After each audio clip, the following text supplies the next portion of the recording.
CM Chandrababu Naidu द्वारा जो खुलासा किया गया, ये बहुत ही गंभीर है, चिंताजनक है, अफसोसजनक है।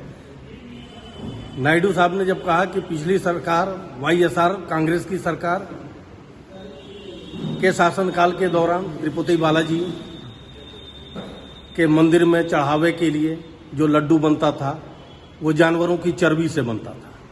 निसंदेह लज्जास्पद है, घृणा जितनी की जाए वो कम है।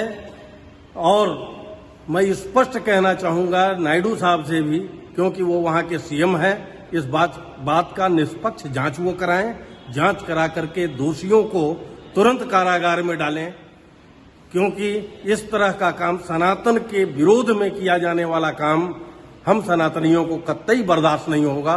और देश में ये दंगा भड़काने की व्यवस्था हो सकती है पूरे देश में, क्योंकि पूरा देश उद्वेलित हो रहा है इस बात को सुनकर कि उसके प्रसाद में जानवरों की चर्बी चढ़ाई जा रही थी। तो ये कितनी लज्जाजनक बात है हम सनातनियों के लिए, पूरे देश के लिए ये उचित नहीं है। सन 1000 से लगातार 1000 वर्ष 1947 तक हम सनातनी अपने ही देश में अपने राज्य को बचाने के लिए, अपने राजगद्दी को बचाने के लिए, सनातन को बचाने के लिए संघर्ष करते रहे हैं। और ये संघर्ष 1947 में जाकर के खत्म हो जाना चाहिए था जब भारत आजाद हुआ, लेकिन हम सनातनी हिंदुओं को धोखा दिया गया। 1947 में भी 1947 में भारतवर्ष की भूमि का 33% मुसलमानों को दे दिया गया एक सभ्यता के नाम पे, क्योंकि ये सभ्यता हमारी सनातन सभ्यता से मेल नहीं खाती है। लेकिन धोखा हमारे साथ क्या होता है आप स्पष्ट देखिए कि जो 33% भूमि भारत की दी गई वो मुसलमान भी भारत में रहेंगे। जो 200 वर्ष जिन्होंने शासन किया ईसाइयत ने, वो ईसाई भी भारत में रहेंगे। ये भारत वर्ष पूरा हमारा नहीं है। कितना बड़ा धोखा हम सनातनियों को मिला कि हम अपने देश को आज तक प्राप्त नहीं कर पाए। 47 के बाद आज हम पुनः अपने अस्तित्व की लड़ाई लड़ रहे हैं, क्योंकि यहाँ सरकारें सेकुलर हो गईं और इस सेकुलर सरकारों ने हम सनातनियों का बेड़ा गर्क कर दिया है और हर तरह से हमारे मठ मंदिरों पे कब्जा कर लिया गया। वो सरकार चला रही है।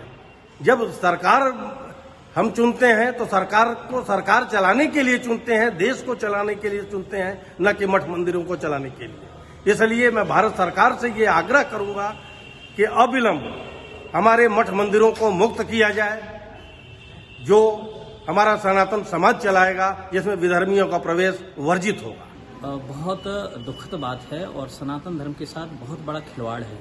और जो कांग्रेस सरकार है निश्चित रूप से हमारे सनातन धर्म को मिटने का कार्य करती आई। वो तो राम जी को भी नकार गई है, उसने तो कोर्ट में तक एविडेंस दी है कि राम है ही नहीं है, राम सेतु को उसने नकारा। तो ऐसी स्थिति में उससे आशा खैर क्या किया जा सकता है।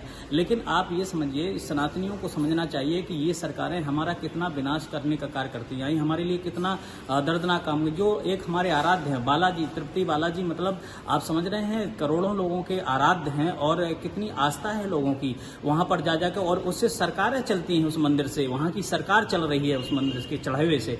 लेकिन आज जिस प्रकार से विधर्मियों को वहां पर बैठा दिया गया, जिस प्रकार से हिंदुओं से हाथ से छोड़ करके ईसाइयत को व्यक्ति को वहां पर बैठा दिया है, तो ऐसी स्थिति में आशा क्या किया जा सकता है। लेकिन वर्तमान सरकार से मैं निवेदन करना चाहूंगा कि इसकी तत्काल संज्ञान लेना चाहिए और इसको तत्काल जो है वहां से जो विधर्मी टाइप के लोग बैठे उनको हटाना चाहिए और कड़ी से कड़ी इनको सजा देना चाहिए। भारत सरकार से भी मेरा यही निवेदन है कि इस प्रकार से सनातन धर्म के साथ खिलवाड़ न किया जाए, अन्यथा अखिल भारतीय संत समिति, व्यास संघ, सारे संगठन, हिंदू संगठन सड़क पर उतरने के लिए बाध्य हो जाएंगे। ये जो मंदिर हैं जो सरकार के अधीन है, इसको कहीं न कहीं साधुओं और संतों के हाथ में ही रहना चाहिए। बिल्कुल, इस बात को लेकर के कई बार अखिल भारतीय संत समिति ने उठा चुके हैं इस बात को लेकर के और ज्ञापन भी दे चुके हैं कि जिस प्रकार से मठ मंदिर में साधु संत संचालन कर सकता है मठ मंदिरों को, उस प्रकार से सरकारें नहीं कर सकती, क्योंकि शुद्ध अशुद्ध की विशेषता देखी जाती है और हम लोग शुद्ध अशुद्धता को को कितने बजे उठना है, कितने बजे जगना है, कितने बजे भगवान को सुलाना है, नहलाना है, कैसे क्या करना, शुद्ध अशुद्ध की सारी प्रक्रिया